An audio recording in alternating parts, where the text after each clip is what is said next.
Muy buenas tardes, mi nombre es Mari Cáceres, soy estudiante de la carrera de Enfermería de la Universidad Nacional Autónoma de Honduras. En este momento me encuentro con el doctor Darío y vamos a hablar sobre vacunas. Muy buenas tardes, doctor Darío, ¿cómo está? Buenas tardes, Mari, ¿cómo está usted? Muy bien. Doctor, me gustaría hablar sobre la importancia de la vacunación. ¿Qué significado tiene para usted la vacunación en términos de protección de salud? Bueno, la vacunación desde que se implementó hace muchos años por la Organización Mundial de la Salud viene con el fin de poder erradicar ciertas enfermedades. Entonces vemos como la aplicación de vacunas en los diferentes continentes ha disminuido la incidencia de muchas enfermedades como la poliomielitis, la viruela, el sarampión, que ya están erradicadas en la mayoría de partes del mundo, pero hemos tenido algunos brotes. Yo creo que es importante darnos cuenta de que la vacunación previene enfermedades. La última vacuna que vemos que a nivel mundial está aplicándose, la vacuna contra el COVID, que también disminuyó la mortalidad y la expansión de la enfermedad. Ok, doctor. ¿Cómo describe usted la importancia de las vacunas para la prevención de las enfermedades transmisibles y no transmisibles? Pues reitero, la vacunación, por ejemplo, ha quitado en América Latina y en la mayor parte del mundo lo que es la poliomielitis, por ejemplo, y el sarampión y la viruela. Las que están erradicadas totalmente son la polio y la viruela. Hemos tenido en los últimos años brotes de sarampión. Entonces, lo que marca la importancia de la revacunación, de la vacunación permanente en todo lo que es el globo terráqueo.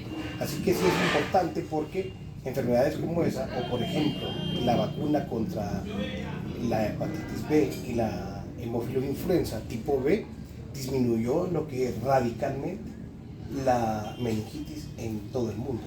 Así como vimos en el 2007 que rotavirus,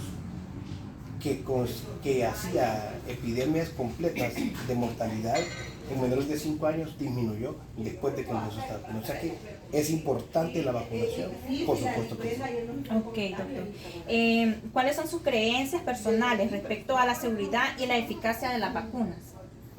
Mire, la seguridad es importante decirlo.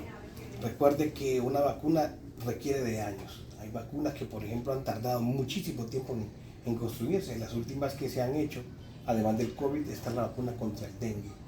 Y no es una vacuna que se puede aplicar a todas las edades, por ejemplo, sino que mayores de 6 años hasta los 16, 18 años. O sea que no todos somos aptos para ese tipo de vacunas. De modo de que la eficacia tiene que ser probada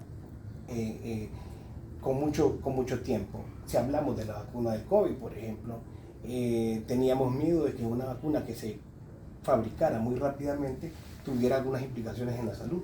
Así que es importante siempre que las vacunas sigan lo que es la investigación en los pasos de seguridad para poder aplicarse a todo el mundo. En su espacio de trabajo, al interactuar con pacientes, ¿qué tan informados usted observa que se encuentran con respecto a las vacunas y a los efectos de ellas para prevenir enfermedades transmisibles? Mire, esa es una pregunta bien importante. La vacunación depende de todos nosotros, tanto de enfermería como de medicina, como de epidemiología, de la Secretaría de Salud, de la Organización Mundial de la Salud, de la OPS. Es decir, la diseminación de la información tiene que hacerse a nivel general. Mucha población tiene algunos mitos sobre las vacunas. Hay algunas religiones como los menonitas que no se vacunan. Entonces, romper esas barreras culturales, religiosas en algunos continentes, como el África, por ejemplo, que hay aldeas que no permiten que se ponga ningún tipo de químico en el cuerpo. Entonces, es importante poder informar de una forma que sea breve, pero que sea contundente y que pueda convencer al usuario de lo que es la vacunación. Ok, ¿usted ha tenido alguna experiencia en su ámbito respecto a la vacunación? ¿Alguna experiencia negativa o positiva? ¿Alguna paciente que le haya llegado y le haya dado alguna información de lo que ella piensa respecto a la vacunación que haya sido negativa? Como le decían, los menonitas. Los menonitas son una población que, por ejemplo, en nuestro país tenemos un asentamiento menonita en lo que es Guaymaca, Francisco Morazán, y estas personas no aceptan la vacunación. Y entonces tienen incluso argumentos de que la naturaleza tiene que ser, enfermarse y de repente morirse porque le dio una enfermedad. Entonces creo que allí aún la ciencia ha tenido esa barrera cultural y religiosa de poder demostrarle a esta gente de que se puede evitar algunas enfermedades. Imagínense que en el primer año de vida tenemos que vacunar a los niños contra 10 enfermedades: meningitis, hepatitis, poliomielitis, rotavirus, neumonía, tuberculosis, hepatitis B, además de que al terminar el añito, sarampión, rubiola y paperas. O sea, prácticamente en el primer año nosotros vacunamos contra 10 enfermedades. Okay. ¿Cree que existe suficiente información confiable y disponible para que las personas tomen la decisión de vacunarse? ¿Daría usted alguna? Sí, por ejemplo, el decirle a la gente de que la poliomielitis se erradicó. Yo tengo ya 52 años y puedo decirle que cuando tenía 13, 14 años podía ver en San Felipe todavía algunas personas que eran afectadas por la poliomielitis. Pero ya en el año 90 o en el año 2000 ya no vemos que hay enfermedades como la poliomielitis más en nuestro pueblo.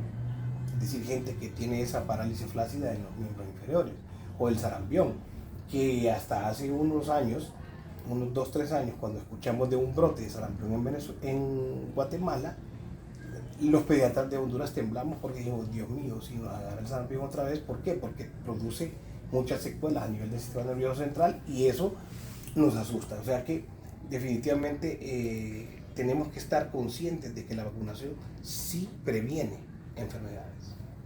¿Qué factores considera usted que influyen más en que una persona decida de vacunarse en su experiencia médica?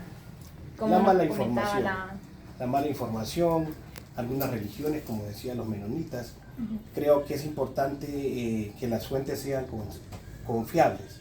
Es decir, no aceptar, digamos, que el TikTok o el YouTube o el Internet mismo nos diga información sobre vacunas cuando no está sustentado en una base científica o en un laboratorio de prestigio o en institutos que se dedican a la vacunación.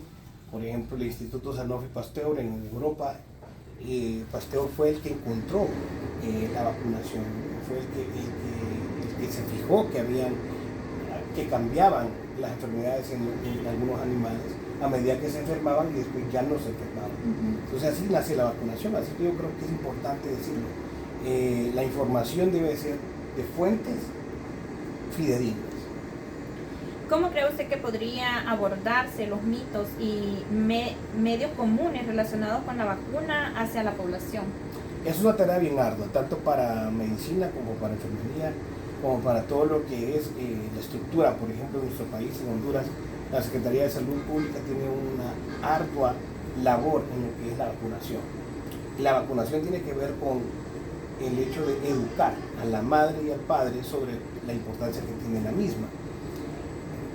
Nosotros en Honduras tenemos una gran ventaja y es que este año no lo logramos, pero durante más de 10 años, en las décadas anteriores, nosotros hemos sido el primer país en Latinoamérica con más del 95% de cobertura en lo que es el programa ampliado de inmunización PAI.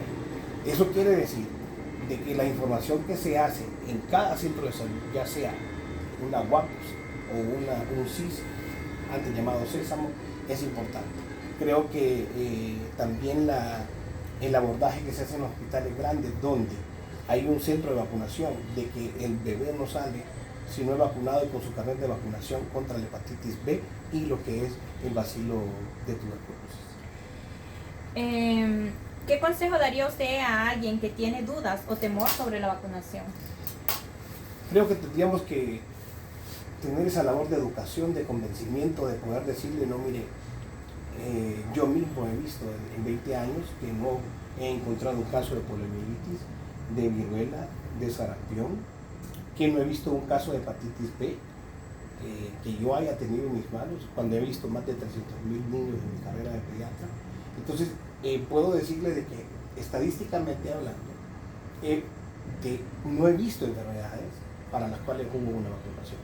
Vi en carne propia como en el 2007 cayeron los casos de diarrea por rotavirus cuando teníamos ingresos hasta 100 o 120 niños diarios en este hospital de escuela, y cuando en el 2008 aparece la vacunación con rotavirus, cae de una forma increíble el número de casos por rotavirus. Así lo mismo fue hace unos 15 años con la vacuna contra el neumococo, que también la neumonía empezó a disminuir. Y en consecuencia, como el neumococo es Streptococcus pneumoniae, infecciones como otitis, faringitis. Entonces quiere decir de que la vacunación definitivamente tiene un efecto de rebaño, un efecto en el que protege contra otras cosas. Así que yo creo que más bien en nuestro país deberíamos de estar preocupados actualmente por lo que son vacunas en nosotros los adultos. Ok, doctor. Bueno, esa ha sido la entrevista realizada con el doctor Darío Zúñiga, especialista en el área de pediatría. Un gusto, doctor. Muchas gracias. Un placer. Gracias por su información. Muchas gracias.